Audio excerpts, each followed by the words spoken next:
uyu munsi kuba uri mu Rwanda ukabwira umuntu uri muri Qatar, mu Bushinwa cyangwa muri Leta Zunze Ubumwe za Amerika ko ejo saa sita uzarya iwe mu rugo, ni ibintu byoroshye kandi birashoboka. Itumanaho ryatworohereje ubuzima, ariko ingendo zo mu kirere zo zahinduye isi nk'umudugudu. Kuva mu mwaka w'1903 ubwo abavandimwe babiri ari bo Wilbur na Oliver Wright nyuma y'imyaka ine y'ubushakashatsi aho bifuzaga gukora ikintu gifite ingufu nkeya kurusha umuyaga, mu kwezi kwa 12 tariki 17 mu mwaka w'1903 Wright Flyer, indege ya mbere yagurukiye ahitwa Kitty Hawk muri Carolina y'Amajyaruguru. Kuva ubwo inzira mu kirere yatangiye gukoreshwa na benshi, dore ko buri mwaka hakorwa ingendo zirenga miliyoni 20. Iyi ni imibare mu mwaka w'2021. Nk'uko natangiye mbikubwira, biba ari igitangaza iyo umuntu akubwiye ko ari buze kurya iwawe saa sita, akakubwira ko yateze indege gusa bikarangira atakugezeho. Mu gitondo ukumva ngo indege yaburiwe irengero. Ubunini bw'indege n'ingano yayo ntiwatekereza ko ishobora kuzimira, ikaburirwa irengero burundu ku buryo n'abayirimo ntamenya amarengero yabo, ntibongere kubona umukundi. Mu kiganiro cyacu cya none tugiye kuguruka ku ndege zaburiwe irengero mu buryo bw'amayobera, kugeza n'ubu hakaba nta makuru yaho zaba zararengeye. Yewe n'abagenzi bari bazirimo, imiryango yabo ikaba igitegereje amakuru atandukanye nayo kumva ko indege yahagurutse mu gace kamwe yerekeza mu kandi itabashije kuhagera, nta mpanuka yabaye cyangwa ikindi kintu umuntu ashobora kuba yasobanura, bakavuga ko yaburiwe irengero gusa.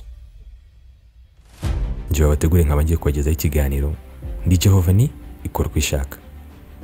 Mbahaye ikaze.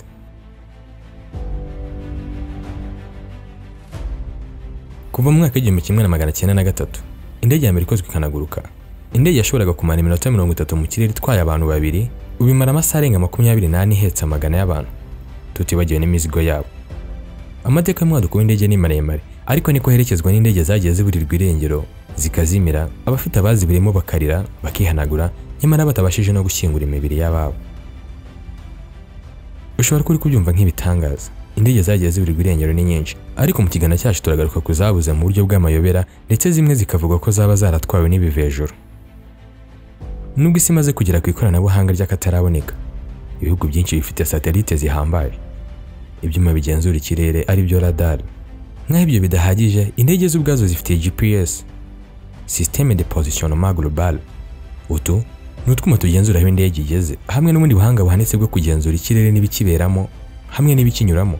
Nibibuze ko indege zimwe na zimwe ziburirwa irengero hakabura ibisobanuro by'aho zazimiriye. Agace ka Triangle de Bermude ni kamwe mu duce twaburiyemo indege nyinshi kandi mu buryo bw'amayobera butarasobanuka neza. Ushobora kuba warakumvisha, ariko ntabwo aribwo turi bwibandeho mu kiganiro cyacu, ahubwo turarebera hamwe muri rusange indege zabuze mu buryo busa nk'ubutangaje. Mu mwaka w'1937 iburirwa ry'indege ya Amelia Earhart.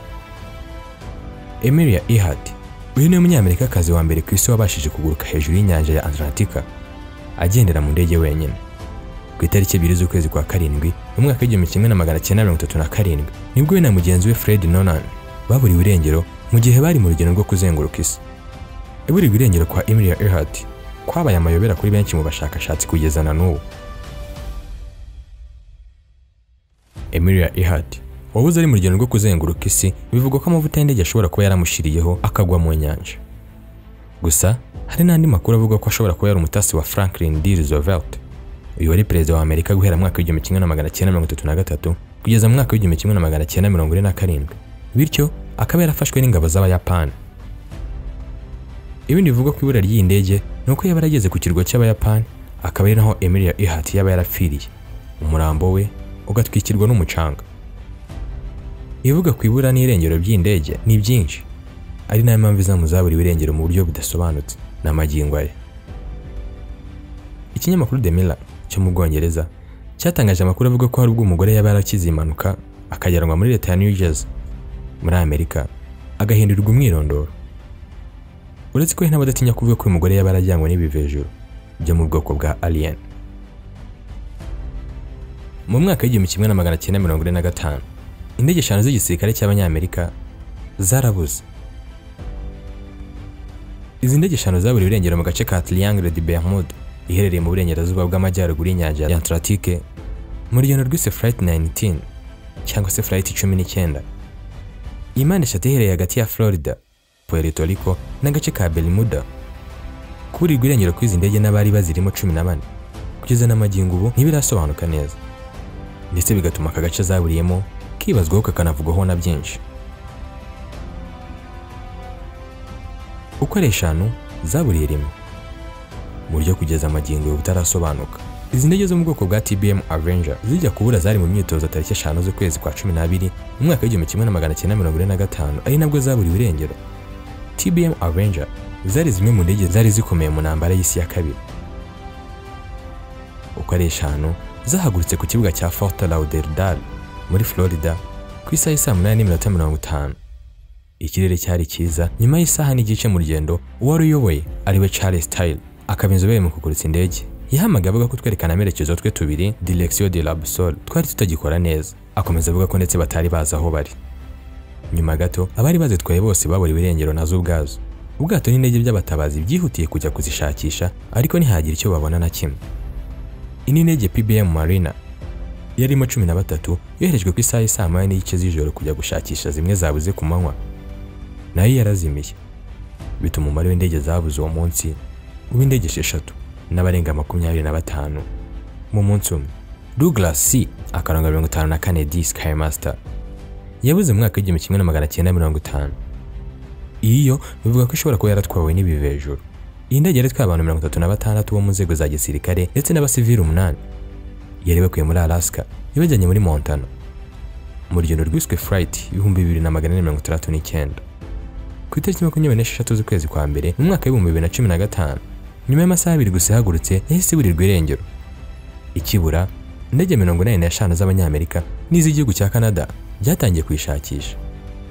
Byibuze abantu basaga 7,000 nibo bari muri aka kazi ko kureba ko bagarura indege yari yamaze kurirwa irengero, ariko indege ntiyigeze iboneka. Nk'uko bitangazwa n'ikinyamakuru Daily Telegraph, ibura ryayo ryahujwe no kuba yaratwawe n'ibivejuru, dore ko abasirikare bakuru bari ku kigo cya gisirikare cya Anchorage Air Force Base hafi y'aho indege yaburiye batangaje ko babonye ibintu bidasanzwe byagurukaga mu kirere mbere gato y'uko indege iburirwa irengero. Douglas C. 54 D Skymaster yaburiwe irengero agakeka ko yaba yatwawe n'ibivejuru. Umwe mu basirikare wakoraga ku munara yatangaje ko mbere y'icyumweru ko iyo ndege iburirwa irengero yabonye ibintu byagurukaga mu kirere bitazwi, objet volant non identifié, byacanaga amabara y'icyatsi kibisi. Undi musirikare we yatangaje ko nyuma y'iminsi 2 indege ibuze yabonye ikintu cyagurukaga mu kirere gicana amabara asa na orange, nawe avuga ko cyari kivejuru.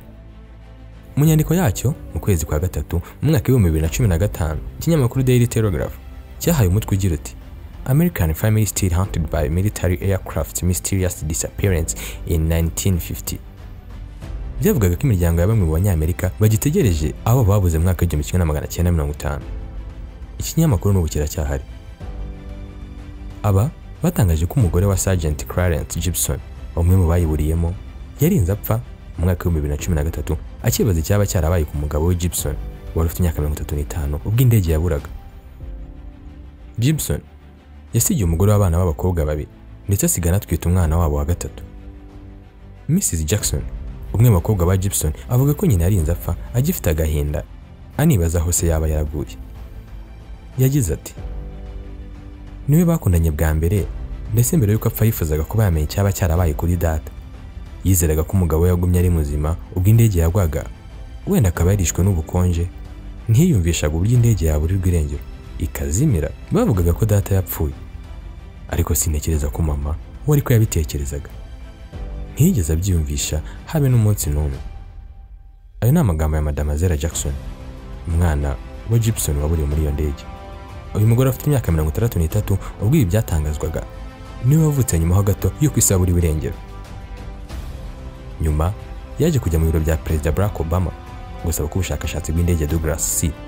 54 D yaburiyemo somo byara. Yasabye ko iperereza n'ubushakashatsi byakomeza, dore ko kugeza n'ubu bitarasobanuka neza. Fokker F-27 Friendship yaburiwe irengero mu mwaka w'1989. Iyi ndege yakozwe mu mwaka w'1932 iburirwa irengero tariki 25 z'ukwezi kwa 8 mu mwaka w'1989 mu rugendo rwiswe Flight 404. Indege yakoreshwaga na kampani ya Pakistan International Airlines yari itwaye abagenzi 44 n'abandi bari bagize itsinda ryakoraga muri iyo ndege 5. Ubwo indege yaburirwaga irengero yari ivuye mu mujyi wa Gilgit wo muri Pakistan yerekeza mu murwa mukuru wa Pakistan Islamabad. Yahagurutse ku isaha y'isa 9:33 za mu gitondo. Ku isaha y'isa 2:50 nibwo umwe mu bapilote yavugiye bwa nyuma kuri radio usanzwe yifashishwa mu kuvugana n'abari ku butaka. Nyuma yo kuburirwa irengero, igisirikare cya Pakistan cyohereje indege nyinshi mu kwishakisha ariko ntibyagira icyo bitanga. Indege bikeka ko yaba yaraguye mu misozi ya Himalaya, ariko ibisigazwa byayo nta byigeze biboneka kugeza na n'ubu. Ndetse n'imibiri y'abari bayirimo 54 bose baburiwe irengero.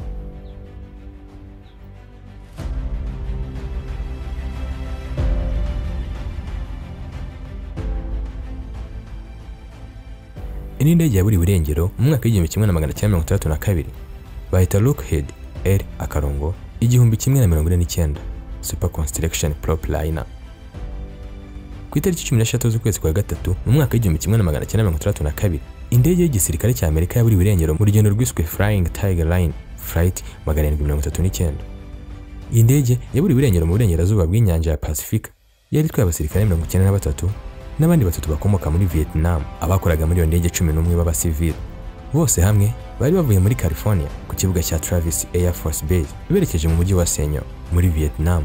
Nyuma yo kubura kw'indege, amato n'indege by'igisirikare cya Amerika byayishakishije ku buso bungana na kilometero 520 mu gihe cy'iminsi 8, ariko ntibabasha kuyibona, ndetse abantu basaga 107 bari bayirimo barabuze. Imwe mu mpamvu itangwa ni uko indege ishobora kuba yaraturikiye mu kirere ahantu hatazwi, nubwo nayo itangwa ni ugukeka. Ntabwo bazi uko byagenze. Indege yarabuze.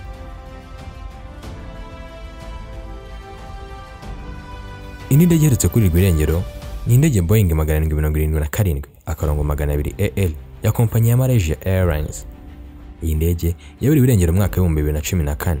Indege ya Malaysia Airlines ni iheruka kuburirwa irengero mu buryo budasobanutse mu rugendo rw'isi MH370 kugeza n'ubu hakaba hataramenyekana irengero ryayo.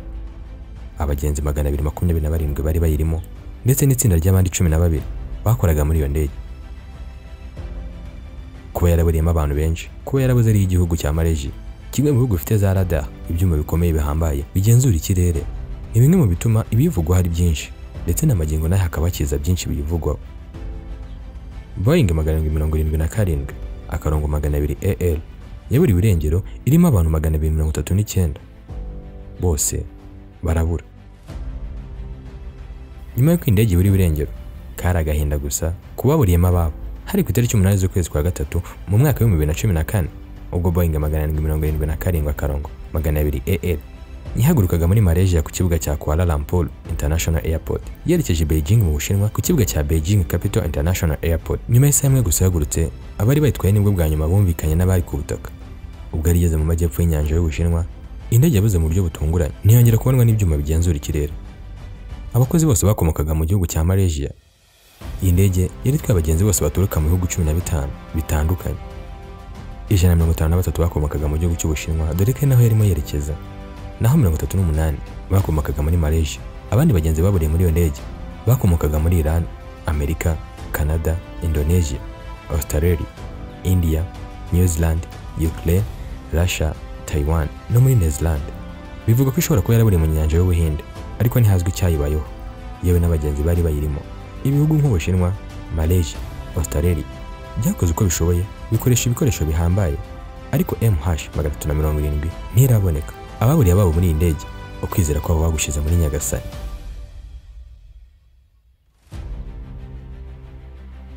Kuva umunsi yaburiye, abashakashatsi banyuranye bo muri Malaysia bafatanyije n'igisirikare cyaho batangiye kwishakira mu kigobe cya Thailand no mu nyanja y'Ubushinwa, ahubwo nyuma indege yabonewe na radar. Nyuma y'ubushakashatsi bwimbitse, hemejwe ko indege Boeing 777-200 AL ishobora kuba yaraguye mu nyanja y'Ubuhinde, nubwo atigeze yemezwa neza agace yaguyemo. Ku itariki 17 z'ukwezi kwa gatatu mu mwaka w'2014 ubwo abashakashatsi bari bagiye gushaka indege mu majyepfo y'inyanja y'Ubuhinde, igihugu cya Australia nacyo cyatanze ubufasha. Nubwo gushakisha indege byatwaye amafaranga atabarika, byatwaye umwaka urenga ngo igisigazwa kivuga ko cyaba ari iki indege kiboneke. Ku itariki 29 z'ukwezi kwa karindwi mu mwaka w'2015 nibwo igice kibaba cy'indege cyabonywe mu birwa bya Réunion biri mu nyanja y'Ubuhinde. Icyabonetse cyari baba rifite metero 2 z'uburebure, ryabonywe n'abantu bari gusukura ku nkengero z'amazi mu majyaruguru y'iki kirwa. Ku itariki 5 mu kwezi kwa munani mu mwaka wa 2015 nibwo Minisitiri w'Intebe wa Malaysia Najib Razak yemeje ko iki gisigazwa cyabonetse ari kibaba rya MH370. Ibi byaje kwemerwa na leta y'Ubufaransa ku itariki 3 z'ukwezi kwa 9 mu mwaka wa 2015 nyuma yo gusuzuma iki gice muri laboratoire. Nubwo iri baba ryabonetse ariko benshi mu baburiye imiryango yabo muri iyo ndege ntibemera ko byaba rukuri.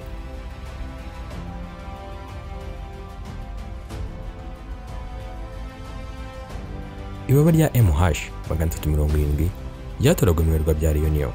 Ubushakashatsi bwakozwe na CNN mu bihe byatambutse byagaragaje ko 52% by'Abanyamerika bemera ko abantu bazashyira bakamenya ukuri, bakamenya icyabaye ku ndege MH370, naho abandi 46% bakemera ko kubura kwayo kuzakomeza kuba amayobera. Ubushakashatsi bwagaragaje ko umwe mu Banyamerika 10 yemera ko ibiva hejuru cyangwa se alien byaba byaragize uruhare mu ibura ry'indege yo muri Malaysia. Kugeza na n'ubu ubushakashatsi bwo gushakisha indege buracyakomeje, naho ibivugwaho byo ni byinshi. Harimo kuba yarashimuswe n'Uburusiya, ko yabarashwe n'igisirikare cya Amerika gitinya ko yabashimuswe ngo ize gusenya ibirindiro byacyo biri mu nyanja y'Abahinde. Akavuga ko yaba yaratwawe n'ibiva hejuru cyangwa ko yaba yaratwawe na Korea y'Amajyaruguru. Kuba indege yakora impanuka ni ibintu bisanzwe, ariko hakaboneka ibisigazwa byayo ndetse n'imibiri y'abayiguyemo. Izi zari zimwe mu ndege zaburiwe irengero, hakabura n'ababari inkuru. Kuburirwa irengero kwazo burundu nibyo bituma bizivugwaho bikomeza kwiyongera, bigatuma habara no bivuguruza bitewe nuko abahanga mu by'ikirere bananiwe kugaragaza irengero ryazo nyakuri. Reka bari naha dusoreze ikiganiro cyacu. Ikiganiro ushobora kugeramo uruhare twandikira kuri 07 87 119 036 cyangwa se ukaba twandikira kuri Facebook page yacu ariyo KTV 250 ukatubwira icyo wifuza ko twazaganiraho mu kiganiro cyacu cy'ubutaha. Mu gutegura iki kiganiro nifashishije historychannel.com, Australian War Memory, Daily Express, Daily Telegraph na The Mill, hamwe n'ibiganiro mbarankuru kuri MH370. General Jehova ni ikora uko ishaka. Naho ubutaha.